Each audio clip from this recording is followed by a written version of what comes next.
உயர்கல்வியை முடித்தவுடன் வேலைவாய்ப்பை பெறும் சிறந்த சந்தர்ப்பம். யாழ்ப்பாணத்தில் ஸ்ரீ நுதன் யூனியில் இன்று இணையுங்கள்.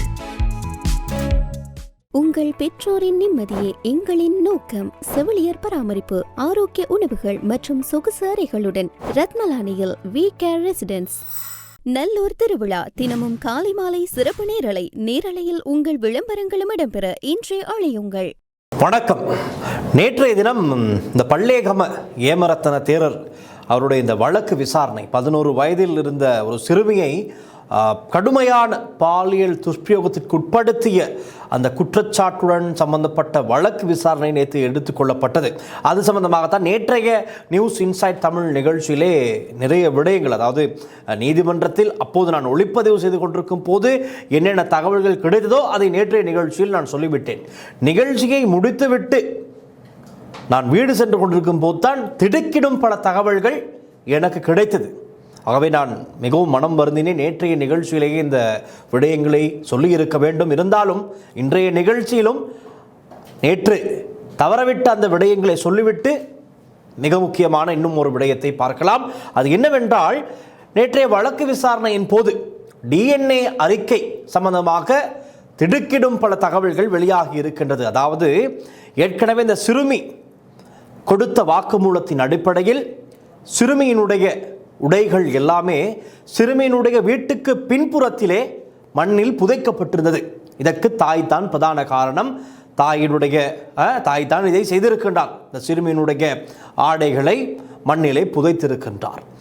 ஆகவே இந்த சிறுமியினுடைய வாக்குமூலத்தை அடுத்து விசாரணை அதிகாரிகள் வீட்டின் பின்புறத்தில் இருந்த அந்த புதைக்கப்பட்டிருந்த ஆடைகளை எல்லாம் எடுத்து சாட்சி பொருளாக சேகரித்து விட்டு அவற்றையும் DNA பரிசோதனைக்கு உட்படுத்துகின்றார்கள். அது ஒன்று. இரண்டாவது விடயம், சிறுமி குறிப்பிட்டிருக்கின்றார். குறித்த அந்த தேரர் பல்லேகம தேரர், பலே ஆளியானி என்றுதான் பலரும் சொல்லிக் கொண்டிருக்கின்றார்கள். நிச்சயமாக சட்ட நடவடிக்கை கடுமையானதாக இருக்க வேண்டும் இப்படியானவர்களுக்கு. காரணம், இப்பொழுது பல தகவல்கள் உறுதிப்படுத்தப்பட்டிருக்கின்றது. விடயத்திற்கு வருகின்றேன். சிறுமி கொடுத்த வாக்குமூலத்தின் அடிப்படையில் குறித்த இந்த பல்லேகம தேரர் சிறுமியை கடுமையான பாலியல் துஷ்பிரயோகத்திற்கு உட்படுத்தியதன் பின்னர் அந்த விகாரையில் அந்த தேரருடைய அறையின் நுழைவாயின் பகுதியிலே கீழே விரிக்கப்பட்டிருக்கின்ற அந்த அறைக்குள்ளே கீழே கிடக்கும் கால் துடைக்கும் ஒரு அந்த துணி வகைகளான ஒரு காப்பட், பாப்பீசி என்று சிங்களத்திலே சொல்வார்கள். கால் துடைக்கும் ஒரு துணி, அதிலே தான் துடைத்திருப்பதாக சிறுமி வாக்குமூலம் ஏற்கனவே வழங்கியிருந்தார். அதற்கமைய இந்த பாப்பிசி எனப்படுகின்ற இந்த கால் துடைக்கும் துணியை DNA பரிசோதனைக்கு உட்படுத்தி இருக்கின்றார்கள். என்ன நினைக்கிறீர்கள்? என்ன DNA அறிக்கையில் என்ன சொல்லப்பட்டிருக்கும்? ஆம், அது அந்த கால் துடைக்கும் அந்த கால் துடைப்பானிலே துணியிலே தேரருடைய விந்தணுக்கள் கண்டெடுக்கப்பட்டிருக்கிறது. அதாவது தெரிந்திருக்கின்றது இந்த DNA பரிசோதனையூடாக இதில் இருக்கின்ற விந்தணுக்கள் ஸ்பெர்ம் தேரருடையது என்று கண்டுபிடிக்கப்பட்டிருக்கின்றது DNA இந்த பரிசோதனையின் ஊடாக. பாருங்கள், இப்பொழுது அந்த சிறுமி சொன்ன விடயமும் இந்த தேரர் அந்த அறையில் இருந்த அந்த காப்பெட், அதில் கண்டெடுக்கப்பட்ட அந்த ஸ்பெர்ம்ஸ் விந்தணு மாதிரிகள் அது தேரருடையது என்று உறுதிப்படுத்தப்பட்டிருக்கின்றது. இதற்கு பிறகும் இதிலே வேறு என்ன சாட்சிகள் வேண்டும் என்று நீங்கள் பலர் கேட்கலாம். நிறைய விடயங்கள் இருக்கின்றது, வெளிப்படையாக சொல்ல முடியாவிட்டாலும். என்னவென்றால், இப்பொழுது சிறுமியினுடைய ஆடையிலிருந்து அதில் வெளி நபர்களுடைய யாருடைய விந்தணுக்களும் இல்லை. DNA டெஸ்டிலே வெளியான விடயம் வெளிநபர்கள், அதாவது மூன்றாம் நபர்கள் யாருமே இதில் இருந்ததாக தெரியவில்லை என்று தான் சொல்லப்படுகின்றது. தேரர் இதிலே சம்பந்தப்பட்டிருப்பதாக இந்த ஓரளவு சொல்லக்கூடியதாக இருக்கின்றது. ஆனால் இன்னமும் நீதிமன்றம் உறுதிப்படுத்தப்படவில்லை. சட்டமாதிபர் திணைக்களம் சாட்சிகளை எல்லாம் சேகரித்துவிட்டு நீதிமன்றத்திற்கு முழுமையான ஆதாரங்களை சமர்ப்பிக்க வேண்டும். அதன் பிறகுதான் நீதிபதியால் ஒரு தீர்ப்பு கொடுப்பதற்கு முடியுமாக இருக்கும். ஆகவே தான் தற்பொழுது எல்லோரும் சட்டமாதிபர் திணைக்களத்தின் அடுத்த கட்ட நகர்வுகள் எப்படி இருக்க போகின்றது, என்பதை அவளோடு பார்த்திருக்கின்றார்கள். ஆனால் தேரருக்கு நிறைய சலுகைகள் இப்பொழுது கிடைத்து கொண்டு தான் இருக்கின்றது. பாருங்கள், நேற்றைய தினமே நான் குறிப்பிட்டிருந்தேன், நீதிபதிகள் செல்கின்ற அந்த விவிஐபி நுழைவாயில் ஊடாக இந்த தேரர் பல்லேகம ஏமரத்ன தேரர் டிண்டட் பண்ணப்பட்ட ஒரு அதிசொகுசு காரிலே, அதுவும் அந்த சட்டத்தரணியுடைய காரிலே தான் பின்பகுதியில் தலைமறைவாக மறைந்திருந்து உள்ளே சென்றார். யாரால் இது அனுமதி கொடுக்கப்பட்டது என்பதை தான் நாங்கள் நேற்றைய நிகழ்ச்சியில் பார்த்தோம். அந்த விடயம் சற்று பரபரப்பாக இருந்தது. ஆகவே தான் அது பிரதான விடயமாக நேற்றைய நிகழ்ச்சியில் நாங்கள் பேசியிருந்தோம். ஆனால் அதைவிட மிக முக்கியமான இன்னும் ஒரு விடயம்தான் அதனோடு சேர்ந்து பார்த்தால், இந்த தேரருடைய அறையில் கீழே கிடக்கின்ற அந்த கால் துடைக்கும் துணியில் காணப்பட்ட தேரருடையது என்று உறுதிப்படுத்தப்பட்டிருக்கின்ற அந்த டிஎன்ஏ, அதாவது விந்தணுக்களின் டிஎன்ஏ. ஒருவேளை தேரர் சுய இன்பம் கண்டுவிட்டு அந்த துணியை பயன்படுத்தி இருக்கலாம், சொல்ல முடியாது. அப்படியும் செய்பவர்கள் இருக்கின்றார்கள் தானே. சில வேளை இப்படியும் சிலர் சொல்லலாம், இதை சாதாரணப்படுத்தலாம், வாய்ப்புகள் இருக்கின்றது நிச்சயமாக. ஆங்காங்கே நான் சில கமெண்ட்ஸுகளையும் படித்துவிட்டு, சிங்களத்திலே சில கமெண்ட்ஸுகளையும் படித்துவிட்டு தான் இன்றைய நிகழ்ச்சிக்கு நான் தயாரானேன். இப்படியும் சொல்லி இப்பொழுது சமாளிக்க பலரும் முன்வந்திருக்கின்றார்கள், முயற்சிக்கின்றார்கள். இந்த தேரர் இப்படி செய்திருக்க மாட்டார், இந்த தேரர் நல்லவர், இந்த தேரர் வல்லவர், அட்டமஸ்தானாதிபதி, 8 புனித பீடங்களின் தலைமை குருவாக இருப்பவர் இவர் அப்படி செய்வாரா? மோடிஜி வந்து வணங்கினார், ஜனாதிபதி அனுர்குமார் சனக்கு வந்து வழங்கினார், மஹிந்த ராஜபக்ச ஜனாதிபதியாக இருக்கும்போது வந்து வணங்கினார். வருபவர்கள் எல்லோருமே இவரை வந்து வணங்கிவிட்டுத்தான் அனுராதபுரத்திற்குள்ளே காலடியை எடுத்து வைப்பார்கள் என்றெல்லாம் பல கதைகள். ஆனால் அப்படியாப்பட்ட தேரர் இப்படியாப்பட்ட ஒரு கீழ்த்தரமான வேலையை செய்திருக்கின்றார் என்பது தான் தற்போது பரபரப்பாக இந்த விவகாரம் பேசப்படுவதற்கு காரணமாக இருக்கின்றது. இப்பொழுது அட்டமஸ்தானாதிபதி பதவியில் இல்லை, அவர் பதவி நீக்கப்பட்டு விட்டார்.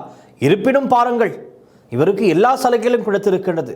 இவர் இந்த விவகாரம் பெரிதாக பூதாகரமாக வெடிக்க ஆரம்பித்ததும் இவர் வைத்தியசாலையில் சென்று அனுமதியாகி விட்டார். உள்ளே சென்று அவர் பெட் ரெஸ்டில் இருப்பதாக சொல்லி அவருக்கு தேவையான உணவு, பழங்கள், தேவையான எல்லாமே கிடைத்தது. விசாரணை அதிகாரிகள் சென்று என்ன சொன்னார்களோ தெரியவில்லை. தேரர் அவர்கள் இப்படி ஒரு பிரச்சனை வெளியே இருக்கிறது, நீங்கள் சற்று இங்கே ஓய்வெடுங்கள், பார்ப்போம் என்ன செய்யலாம் என்று சொன்னார்களோ தெரியவில்லை. சொல்ல முடியாது, சொல்லியிருக்கிறார்களா இல்லையா என்று எங்களால் 100% சொல்ல முடியாது. ஆனால் இந்த நடந்து வந்த சம்பவங்கள் எல்லாமே, நடந்த சம்பவங்கள் எல்லாம் வைத்து பார்க்கும்போது அப்படித்தான் நடந்திருக்கும் என்று சொல்லக்கூடியதாக இருக்கின்றது. அவர் கைது செய்யப்படவில்லை. நீதிபதி, கொழும்பு கோட்டை நீதிபதி வைத்தியசாலைக்கு சென்று அவரை பார்த்துவிட்டு வந்து இவரை சிறைச்சாலை சிகிச்சை வைத்தியசாலைக்கு மாற்றுமாறு சொல்லியும் மாற்றப்படவில்லை. கொழும்பு தேசிய வைத்தியசாலைக்கு மாற்ற சொல்லியும் மாற்றப்படவில்லை. எதுவுமே நடக்கவில்லை. மாறாக ஒரு தனியார் வைத்தியசாலையிலே அவர் சிகிச்சை பெற்று வந்தார். பாருங்கள், இப்படியான பல சம்பவங்கள் இடம்பெற்றிருக்கின்றது. இவரிடம் அதிகாரம், பலம், செல்வம், வளம் எல்லாமே இருக்கின்றது. காரணம், அட்டமஸ்தானாதிபதி தேர் எத்தனையோ பேர் எவ்வளோ பெருமதியான நன்கொடைகளை வழங்கியிருப்பார்கள். அந்த பவர் தான் இவருக்கு இன்று இந்த வழக்கிலே சம்பந்தமே இல்லாதவர் என்பதைப் போல இவர் இருப்பதற்கு இப்பொழுது எல்லாமே உதவியாக இருக்கின்றது. பார்க்கலாம், எத்தனை நாட்களுக்குத்தான் சட்டத்திலிருந்து ஒளிந்து மறைந்து வாழ முடியும். இந்த வழக்கு போகின்ற போக்கிலே தெரிய வரும் என்ன நடக்கின்றது என்று. ஆக நாங்கள் சற்று விவரமாக பார்ப்போம். சிறுமியின் ஆடைகள் மற்றும் தேரரின் விகாரை வசிப்பிடத்தில் இருந்த அந்த துணி, கால் துடைக்கும் துணி தொடர்பாக டிஎன்ஏ பரிசோதனைகள் மேற்கொள்ளப்பட்டதாக தெரிவிக்கப்பட்டது. சிறுமியின் ஆடைகளில் பரிசோதிக்கப்பட்ட டிஎன்ஏ மாதிரிகளில் வெளிப்புற நபருடைய டிஎன்ஏ மாதிரிகள் கண்டறியப்படவில்லை என கூறப்படுகின்றது. ஆனால் அந்த துணியில், கால் துடைக்கும் துணியில் தேரரின் விந்தணு டிஎன்ஏ இருப்பதாக பரிசோதனை முடிவுகள் தெரிவிப்பதாக சொல்லப்பட்டிருக்கின்றது. சிறுமியின் டிஎன்ஏ அந்த துணியில் காணப்படவில்லை என்றும் சொல்லப்படுகின்றது. இந்த டிஎன்ஏ அறிக்கை தற்போது சட்டமாதிபரிடம் அனுப்பப்பட்டுள்ளதாக போலீசார் விசாரணை அதிகாரிகள் நீதிமன்றத்திலே தெரிவித்திருக்கிறார்கள். டிஎன்ஏ அறிக்கை நீதிமன்றத்தில் வெளிப்படையாக முன்வைக்கப்படவில்லை என்ற ஒரு குற்றச்சாட்டும் இருக்கின்றது. இந்த டிஎன்ஏ அறிக்கையில் இருக்கின்ற எல்லா விடயங்களும் ஒரு வெளிப்படை தன்மையுடன் நீதிமன்றத்திலே முன்னிலைப்படுத்தப்பட வேண்டும். ஆனால் அது நடக்கவில்லை என்ற ஒரு குற்றச்சாட்டும் இருக்கின்றது. ஏன்? இந்த உண்மை தெரிந்துவிட்டால் வெளியிருக்கின்ற பௌத்தர்கள், சிங்களவர்கள் என்ன ஆதங்கப்பட்டு என்ன செய்வார்கள்? ஒரு சிறுமி பாதிக்கப்பட்டிருக்கின்றார், 11 வயது என்று கூட பாராமல் கடுமையாக பாலியல் துஷ்பிரயோகத்திற்கு உட்படுத்தி இருப்பதாக அந்த சிறுமியை வாக்குமூலம் கொடுத்திருக்கிறார். என்ன இவர் இப்படியெல்லாம் செய்தார், அவர் அந்த அந்த அறையில் இந்தந்த விடயங்கள் இருந்தது, இந்தந்த இடத்தில் இருந்தது, எல்லாமே ஆதாரப்பூர்வமாக உறுதிப்படுத்தக்கூடியதாகத்தான் இருக்கின்றது. இருப்பினும் இன்னும் பலர் இவரை காப்பாற்ற முயற்சித்துக் கொண்டிருக்கின்றார்கள், முண்டி அடித்துக் கொண்டிருக்கிறார்கள்.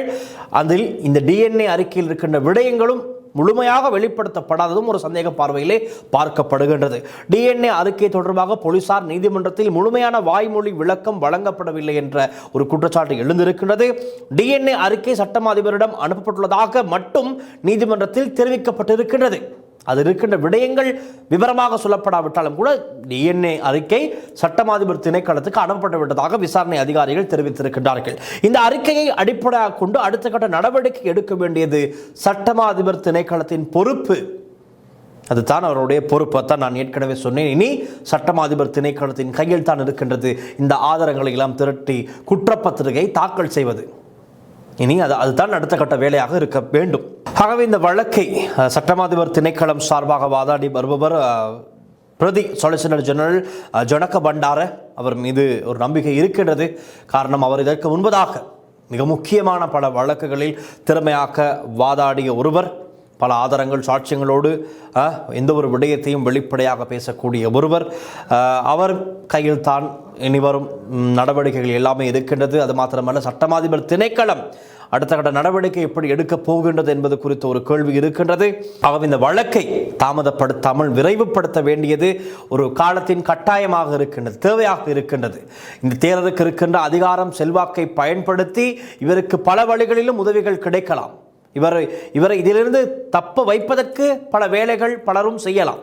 ஆனால் அதற்கு இடம் கொடுக்காமல் சட்டமாதிபர் திணைக்களம் விரைந்து செயற்பட்டு இந்த வழக்கை நீண்ட காலத்திற்கு இழுத்துச் செல்ல வழிவிடாமல் உடனடியாக ஆதாரங்களை எல்லாம் சமர்ப்பித்து விரைவாக இந்த விசாரணையை நடத்தி முடிக்க தேவையான நடவடிக்கைகளை எடுக்க வேண்டும் என்பதுதான் பலருடைய கோரிக்கையாக இருக்கின்றது. ஆகவே உங்களுடைய கருத்துக்களை எழுதுங்கள் இந்த வழக்கு சம்பந்தமாக. இப்பொழுது பாருங்கள், வழக்கு விசாரணை என்று நாங்கள் பேசிக்கொண்டிருந்தோம். ஆனால் அட்டமஸ்தானாதிபதி தேரருடைய அறையிலே இருக்கின்ற கால் துடைக்கும் துணியிலே அதே தேரருடைய, அந்த அட்டமஸ்தானாதிபதி தேரருடைய விந்தணுக்கள் DNA உறுதிப்படுத்தப்பட்டிருக்கின்றது. இவர் போதனை செய்தாரா அல்லது வேறு என்ன செய்தார் என்பது குறித்து நிறைய சொல்லலாம். நிகழ்ச்சி என்பதால் சொல்ல முடியாமல் இருக்கின்றது. நீங்கள் சொல்லுங்கள், மக்கள் உங்களுடைய கருத்து என்ன என்பது குறித்து கீழே கமெண்ட் செக்ஷனில் எழுதுங்கள். அதையும் நாங்கள் அடுத்தடுத்த நிகழ்ச்சிகளில் சேர்த்துக் கொள்கின்றோம். மக்களுடைய கருத்துக்கள் தான் என்றுமே நாங்கள் பிரதானமாக பார்ப்போம். ஆகவே தான் நான் உங்களிடம் கேட்கின்றேன், இந்த வழக்கு சம்பந்தமாக, இந்த சிறுமி கடுமையாக பாலியல் துஷ்பிரயோகத்துக்கு உட்படுத்தியது சம்பந்தமாகவும், தேரருடைய அறையிலே இப்படி ஒரு விடயம், தேரருடைய DNA விந்தணு கண்டுபிடிக்கப்பட்டிருப்பது சம்பந்தமாக உங்களுடைய கருத்துக்களை கீழே எழுதுங்கள். அந்த செய்தியை தொடர்ந்து அடுத்ததாக நாங்கள் மனோரி சலை, சுரேஷ் சலையினுடைய மனைவி மனோரி சலை மீண்டும் மேடை ஏறி இருக்கின்றார். ஜனாதிபதிக்கு 3 பக்கம் கொண்ட ஒரு கடிதம் எழுதியிருக்கின்றார். என்ன சொல்கின்றார் தெரியுமா? இப்பொழுது பொதுவாக எங்களுக்கு தெரியும், இந்த சிறைச்சாலைகளில் எல்லாம் எப்படியாப்பட்ட கலவரங்கள் வெடித்தது. சிறைச்சாலைக்குள்ளே இருக்கின்றவர்கள் மிக முக்கியமானவர்கள், அதாவது முக்கியமான வழக்குகளின் சாட்சியாளர்கள், குற்றவாளிகள், இவர்கள் எல்லோருமே இருக்கிறார்கள் சிறைகளில். அவர்களுக்கு ஏதாவது நடந்தால் என்ன செய்வது? அந்த வழக்குகள் என்ன நடக்கும்? தாமதமாகும். இது எல்லாம் தெரிந்தும் கூட இந்த கலவரங்கள் நடக்கின்றது. உள்ளே அடித்துக் கொள்கின்றார்கள், ஒருவரை ஒருவர் கொடூரமாக தாக்குகின்றார்கள், பல பேர் உயிரிழந்து விட்டார்கள். அப்படியெல்லாம் இருந்தும் கூட மனோரி சலை என்ன சொல்கின்றார்? என் கணவரை CIDக்கு அனுப்பாதீர்கள், சிறைச்சாலைக்கு அனுப்புங்கள் என்று ஜனாதிபதியிடம் கோரிக்கை முன்வைக்கின்றார். இதன் பின்னணியில் பல குழப்பம் இருக்கின்றது. CIDக்கு சென்றால் அங்கு தனி அறை, இடவசதி போதாது தான், இடவசதி எல்லாம் செய்து கொடுக்க வேண்டும் என்றால் 5 ஸ்டார் ஹோட்டல்களில் தான் இவரை தங்க வைத்து விசாரணை செய்ய வேண்டும். அப்படி முடியாது. பயங்கரவாத தடை சட்டத்தின் கீழே கைதான இதற்கு முன்பதாக பலரும் இப்படியான கொடுமைகளை எல்லாம் அனுபவித்து தான் பலர் வெளியே வந்தார்கள், பலர் சிறையை சென்றார்கள். ஆகவே சுரேஷ் சலைவுக்கு மாத்திரம் என்ன? அவரும் இந்த பல்லேகம தேரர் போன்று சலுகைகளை எதிர்பார்க்கின்றாரா? சட்டத்திற்கு மேலே ஆட பார்க்கின்றாரா? கொடுக்க முடியாது, இடம் கொடுக்க முடியாது என்பதுதான் உண்மை. ஆனால் என்ன சொல்கிறார்கள் என்றால், இவரை சிஐடிக்கு அனுப்புவது இவருடைய உயிருக்கு ஆபத்து, இவருடைய உயிருக்கு அச்சுறுத்தல், விசாரணை என்கின்ற பெயரில் இவரை கொடுமைப்படுத்த வாய்ப்பு இருக்கின்றது என்றெல்லாம் மனோஜ் சலே 3 பக்க கடிதம் எழுதியிருக்கிறார் ஜனாதிபதிக்கு. ஜனாதிபதியுடைய பதில் என்னவோ ஏதும் தெரியாது. ஆனால் இப்படி ஒரு கடிதம் சென்றிருக்கிறது. அந்த கடிதத்தில் குறிப்பிடப்பட்டிருக்கின்ற விடயங்களை நாங்கள் மேலோட்டமாக பார்க்கலாம். 3 பக்க கடிதத்தையும் வாசிக்க சென்றால் நிகழ்ச்சியில் நேரம் போதாது. நாங்கள் முக்கியமான விடயங்களை பார்க்கலாம். அது ஆங்கிலத்தில் எழுதப்பட்ட கடிதம், நான் தமிழுக்கு மாற்றி இருக்கின்றேன். அதன்படி அவரது உடல்நிலை மிகவும் ஆபத்தான நிலையில் உள்ளதாகவும், உயிருக்கு அச்சுறுத்தல் ஏற்படக்கூடிய தீவிர இதய நோய் ஏற்பட்டுள்ளதாகவும் மனோஜ் சலே அந்த கடிதத்திலே குறிப்பிட்டிருக்கின்றார். இதனை கருத்தில் கொண்டு சுரேஷ் சலே மீது விதிக்கப்பட்டுள்ள தடுப்பு காவல் உத்தரவை மேலும் நீடிக்காமல் நீதிமன்ற மேற்பார்வையின் கீழ் அவரை விளக்கமறியலில் வைக்குமாறு மனோஜ் சலே ஜனாதிபதியிடம் இவர் இந்த கடிதத்தின் மூலம் கோரிக்கை முன்வைத்திருக்கின்றார். இந்த கடிதம் நேற்று ஜனாதிபதிக்கு அனுப்பப்பட்டதாக சொல்லப்படுகின்றது. பாதுகாப்பு அமைச்சரின் அதிகாரத்தின் கீழ் பிறப்பிக்கப்பட்ட தடுப்பு காவல் உத்தரவின் அடிப்படையில் சுரேஷ் சலே தற்பொழுது தடுத்து வைக்கப்பட்டுள்ள நிலையில் அவரது உடல்நிலை தற்போது மிகவும் மோசமான மற்றும் ஆபத்தான கட்டத்தை எட்டியுள்ளதாக மனைவி குறிப்பிட்டுள்ளார். இதுவரை நாட்கள் நீங்கள் நினைக்கலாம், அந்த ஆர்ப்பாட்டம் எல்லாம் செய்தார்கள், நீதிமன்றத்திலும் சொல்லப்பட்டது பல விடயங்கள், அதற்கு பிறகு இவர் சிஐடிக்கு சென்று விட்டார் என்று. இல்லை, இன்னமும் கொழும்பு தேசிய வைத்தியசாலையிலே சிகிச்சை பெற்றுத்தான் வருகின்றார். அவர் அப்படித்தான் இன்னமும் இருக்கின்றார். இன்னும் விசாரணைகள் கூட இழுப்பறி காலதாமதம் ஆவதற்கு காரணமும் இவர் இன்னமும் கொழும்பு தேசிய வைத்தியசாலையில் இருப்பதன் காரணமாகத்தான். இது ஒரு நாடகம் என்று தெரிகிறது. பார்ப்போம் என்ன நடக்கும் என்று. தொடர்ந்து தடுத்து வைக்கப்பட்டிருந்த நிலைமைகளுக்கும் எதிர்ப்பு தெரிவித்து அவர் உண்ணாவிரத போராட்டத்தை ஆரம்பித்திருந்தார். அது நமக்கு தெரிந்த விடயம்தான். இதன் பின்னர் தான் உடல்நிலை மோசம் அடைந்ததால் 2026 ஜூன் மாதம் 7ஆம் தேதி இலங்கை தேசிய மருத்துவமனையில் பொது மருத்துவசாலையில் அனுமதிக்கப்பட்டதாக அந்த கடிதத்தில் குறிப்பிட்டிருக்கின்றார். அசாதாரணமான இதய பிரச்சனைகள் ஏற்பட்டதை தொடர்ந்து ஜூன் 27ஆம் தேதி கொழும்பு தேசிய வைத்தியசாலையின் இதய நோய் பிரிவுக்கு மாற்றப்பட்டு நிபுணத்துவ சிகிச்சை வழங்கப்பட்டது. இதயத்தின் செயல்பாடு தொடர்ந்து பாதிக்கப்பட்டதால் அவருக்கு அவசரமான சிறப்பு இதய அறுவை சிகிச்சை மேற்கொள்ளப்பட்டதாகவும் கூறப்பட்டுள்ளது இந்த கடிதத்தில். மேலும் உயிருக்கு ஆபத்தான இதய துடிப்பு முறைகேடுகளை கட்டுப்படுத்த அவரது இதயத்தில் ஐசிடி கருவி பொருத்தப்பட்டுள்ளதாக அவரது மனைவி தெரிவித்திருக்கின்றார். எனவே தற்போதைய தடுப்பு காவல் உத்தரவு முடிந்ததை பின்னர் அதை மேலும் நீடிக்க வேண்டாம் என கடிதத்தின் மூலம் அவர் கோரிக்கை விடுத்திருக்கின்றார். மேலும் சுரேஷ் சலேவை மீண்டும் சிஐடி பொறுப்பில் ஒப்படைக்காமல் நீதிமன்ற அதிகாரியின் மேற்பார்வையின் கீழ் விளக்கமறியலில் வைக்குமாறும் கோரிக்கை விடுத்திருக்கின்றார். ஐசிடி கருவி பொருத்தப்பட்டுள்ளதால் அவருக்கு தேவையான தொடர்ச்சியான இதய சிகிச்சை மற்றும் அறுவை சிகிச்சைக்கு பிந்தைய மருத்துவ கண்காணிப்பு உறுதி செய்யப்பட வேண்டும் எனவும் அந்த கடிதத்திலே வலியுறுத்தப்பட்டிருக்கின்றது. தேசிய மருத்துவமனையின் மருத்துவ பராமரிப்பிலிருந்து அவரை வெளியேற்றி மீண்டும் சிஐடி காவலில் வைப்பது அவரது உயிருக்கு மீள முடியாத ஆபத்தை ஏற்படுத்தக்கூடும் என மனோஜ் சலே அந்த கடிதத்தின் மூலமாக எச்சரித்துள்ளார். அதேவேளை சட்டப்பூர்வமான எந்த ஒரு விசாரணையையும் தடுக்கவோ தாமதப்படுத்தவோ தங்கள் குடும்பத்திற்கு எந்த நோக்கமும் இல்லை என்றும் அவர் இந்த கடிதத்திலே குறிப்பிட்டிருக்கின்றார்.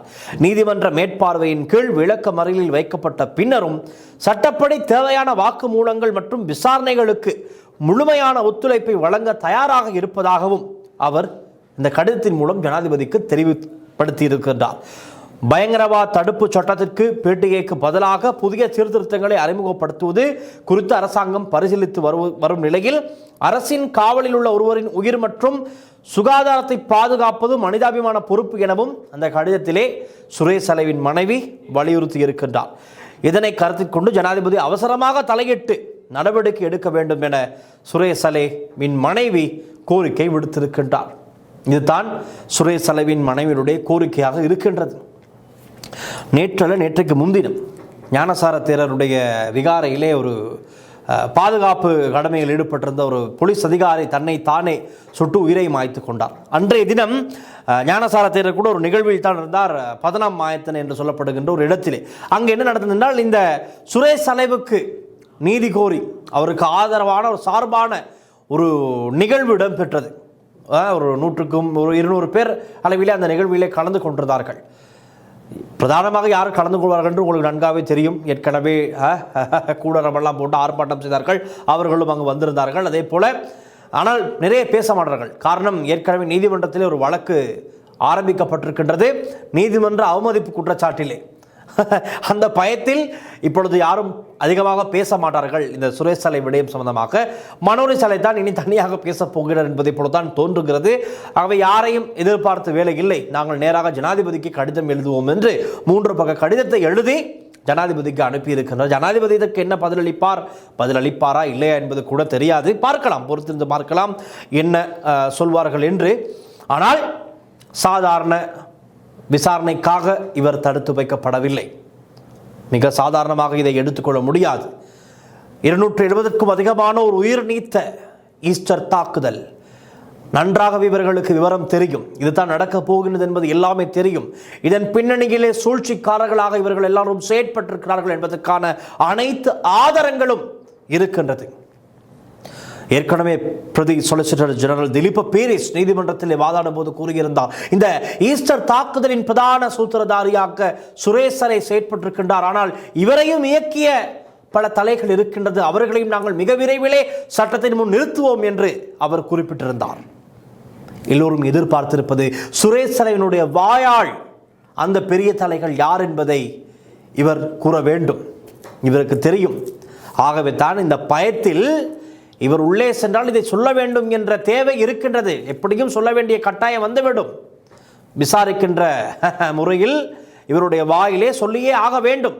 அதை சொல்ல முடியாத பயத்தில் அச்சத்தில் தான் இப்பொழுது கொழும்பு தேசிய வைத்தியசாலையிலே சொகுசாக சிகிச்சை, அதாவது பெட் ரெஸ்ட், சிகிச்சை என்று சொல்வதை விட பெட் ரெஸ்ட் எடுத்துக்கொண்டு இருக்கின்றார். ரெஸ்டில் தான் இருக்கின்றார். எந்த விதமான ரிஸ்க்கும் இல்லை என்பதைத்தான் சொல்ல வேண்டும்.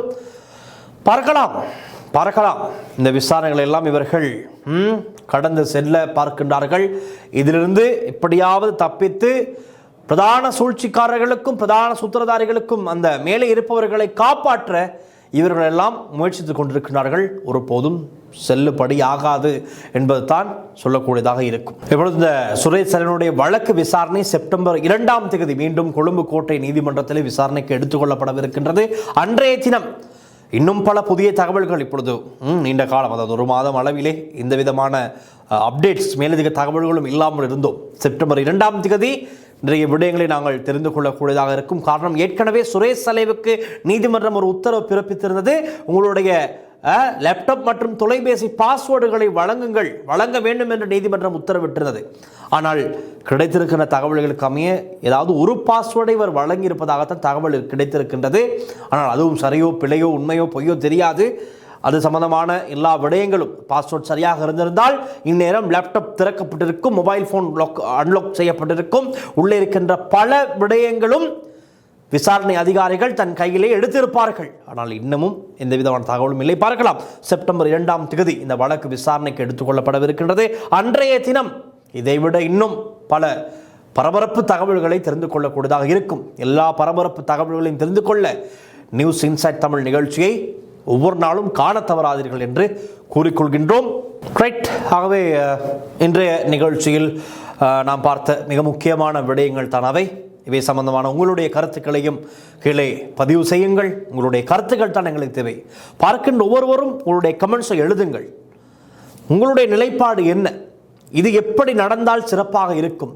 அல்லது விசாரணைகளில் ஏதேனும் மாற்றங்கள் செய்யப்பட வேண்டுமா? இப்படி விசாரித்தால் சிறப்பாக இருக்கும் என்று எம்முள் பலருக்கு தோன்றலாம். ஆகவே உங்களுடைய கருத்துக்களை நிச்சயமாக எழுதுங்கள். உங்களுடைய கமெண்ட்ஸ் தான் தேவை. அதை சில பேர் பார்ப்பார்கள். அவர்களும் அதிலிருந்து பல ஐடியாஸ்களை பெற்றுக்கொள்வார்கள். ஆகவே நிறைய விடயங்கள் பேசிவிட்டோம்.